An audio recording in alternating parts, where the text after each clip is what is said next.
Welcome back, ladies and gentlemen, and beautiful people. Yeah, some of you guys are beautiful. Not all of you, but most of you. Benson, and this time, I'm not solo casting because Gizmo hopped in to the rescue. How you doing today, Gizmo? I'm doing fantastic. How you doing, Ben? Yeah, not too bad. You know, cast some video games by myself. It was pretty fun. Then I got bored. I started flying around in free cam. People may have got a little bit annoyed. It's fun. I like that. Are you pro free cam or are you anti free cam? I think actually the way that you used it, all joking aside, I thought it was actually kind of cool to go into when you're going into school and kind of showing what he's going to see when he walks in. I think that adds something to the game, to be honest. So I'm all for it, but I think overusing it's probably a little bit too much. But that way it seemed like it was perfect. Yeah, I'm very much a fan. To get Mr. Christopher Puckett using it, because he normally drives whenever we cast together. So yes, hopefully he can get in on it. But what do you think of the 7 p.m. games? Anything stand out to you, or not so much? I mean, just to recap it: Rise 3-2 TK, Prof 3-0 JusTus, thanks to a DQ. JusTus didn't arrive on time. Hallelujah, that's a rule, by the way. And Elevate 3-2 over automatic reload. I guess the only thing that really stands out to me is just this TK squad. I just don't know what to make of them, to be honest. They're just sometimes they play and they look fantastic and everything seems like it's gonna mesh, and then some games they just fall apart. And not that Rise isn't a good team, but on paper TK should be taking them down, in my opinion. They're just kind of like an anomaly to me right now. I have no idea what's gonna happen. I agree. Parasite, I mean, it's the poor adage with him is that the teams always work out for, what is it, like a couple of months, and then it starts to become that toxic relationship. I hope this one works out, but based on the track record, I'm just not so sure. I mean, it's so weird, like, watching some of those games. I mean, the CTF game, they're up 4-2 with like a minute left. That goes to overtime. They eventually clutch that up and win in overtime, force a game 5. Then it goes to around 11, and then they lose, and immediately you just kind of hear the rage come through, which isn't what you want to hear if you're a TK fan. No. We've seen some streams ending early. We've seen all sorts of craziness. But hopefully they can fix things. But to go over the 8:30 p.m. games, JusTus, of course, playing automatic reload. That's the game on your screen right now. JusTus didn't play their 7 p.m. game because they didn't turn up on time, so they actually got disqualified. They turned up on time for this one, though. Thoughts about this series as a whole, Gizmo? Who do you see on top? You know, I'm actually a big fan of this AR squad, to be honest. I'm a huge Spacely fan, and then Mochilla, I think he kind of got a raw deal, but I'm glad that he landed on AR. I think he's probably, I know we don't like using I think the top 5 in this, top 5 in that kind of gets overdone, but he really is one of the most underrated players, in my opinion, at least from an AR role. Whenever online, he's always seemed to turn up when I watch him, so I'm a huge fan of his, and with that in mind, I'm going with AR here. Okay, fair enough, fair enough. I'm glad Moch has ended up on a similar team. Especially team with Burns. That excites me greatly, going back to the old Curse days. Curse days, yeah. Curious to see if they end up in a team house together. If they do, AR, if you're watching, please fly me out for at least a week. For at least a week, just for banter purposes. No other purposes other than pure banter. Be absolutely great.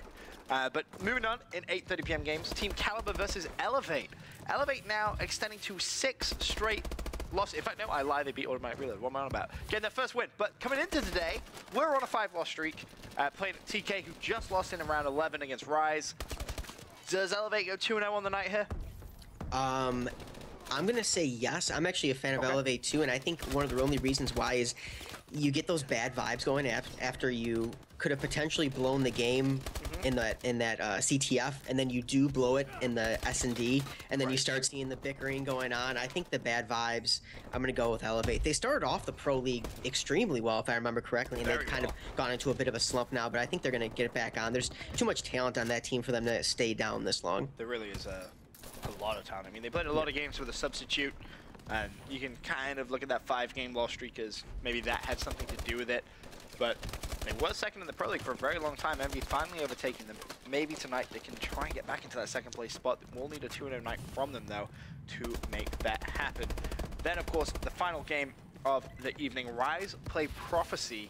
And Rise has been a weird one for me, Gizmo. Every time I watch them play, at the weekends they look fantastic. And then the next day, or at least one day in the weekend, they look amazing. The other day, they look like absolute ass, to be completely honest with you. Pro League, they just seem inconsistent. They have glimpses of kind of both. Some brilliant moments, some epically bad moments. I mean, does Prophecy come out and get the win here in your mind? I like this Prof squad. I think they probably do. Yeah, Rise is another one of those teams that they can be scary in those 5Ks and 2Ks, and you'll see them make these runs, and then the next day, for whatever reason, they make a really early exit. So they could do really well in 2K, push all the way to the quarters or semis, and then get bounced by some AM team the next day. I just can't get really a read on them. That's why that TK Rise matchup actually is the first one tonight. So funny because both of those teams are just so strange to me right now with the way that they've both been performing. I can't get a read on either. Yeah, it's gonna be a weird one, that's for sure. But map number 1, hardpoint solo between JusTus and Automatic Reload. Surprised this one is as close as it is, to be honest with you guys, man. 118 to 105. I really thought AR were just going to come out and completely control this map. Not really been too impressed with anything I've seen from JusTus. I feel like it's just a team that's been thrown together for the sake of being thrown together. Props to TCM though, currently at 29 and 22. Yeah, absolutely. So a 10-point game here. So far, Mochillo, I've been talking, he's already got 27 kills. Our boy Spacely has 25 and 25, shoving his face in the hard point. But they've really been the ones turning up so far. Study off to a slow start. He's 17 and 25 right now. But TCM, the one really slaying out for this JusTus squad so far on this second hard point in the second rotation. Looking at Burns off his perspective, just as I do that, he does fall. So, as you said, very close game indeed. Hardpoint's going to be under AR's control for the final 10 seconds.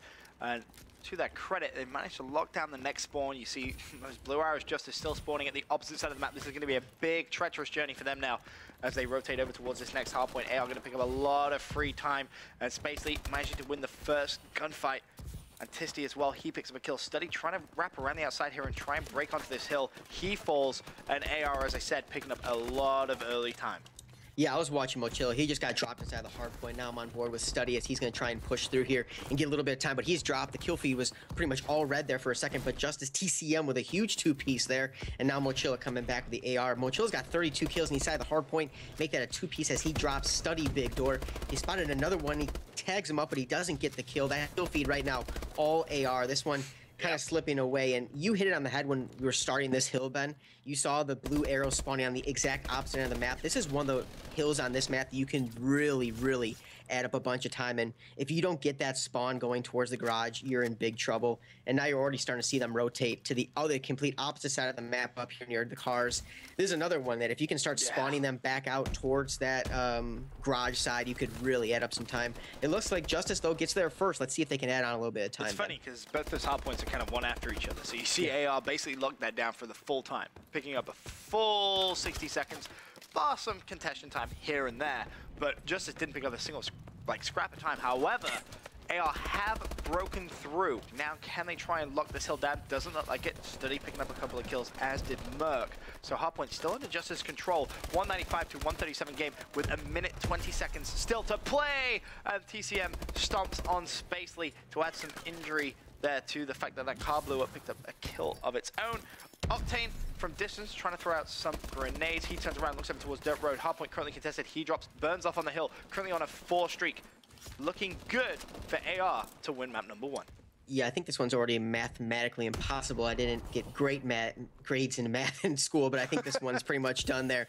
Yeah, you said it. I was watching the mini-map there, and JusTus actually rotated pretty well for that second-to-last hard point, but then AR came through and broke it, and that's just a good example. You could rotate perfectly, and if you don't win your gunfights, it's game over. Burns now, he got a huge kill there by the water tower, finding one top glass. He tags up TCM, but TCM initially gets the kill, and right now you have 2 players in the hard point. Mochillo shooting down aim with the AR. He took out one, but he's quickly traded, and yeah, this one's done. AR, this was a little bit too close for comfort, I think, for them. And then that second set of hills, either they were listening to us, Ben, or something just clicked because they kind of started to pull away there. Certainly on the garage hill, they added, what was it, probably 40 or maybe closer to 50 seconds. They almost had that whole thing. They picked up a lot of time, and look at that scoreboard. Moch 46 kills, Spacely 38 kills, Burns off 34 kills, and Tisty 34 kills. So everyone from AR having a very good game. JusTus leaving the game already. They don't want you to see those stats. So AR go 1-0 up in the series for now. Quick commercial break. When we return, map number 2.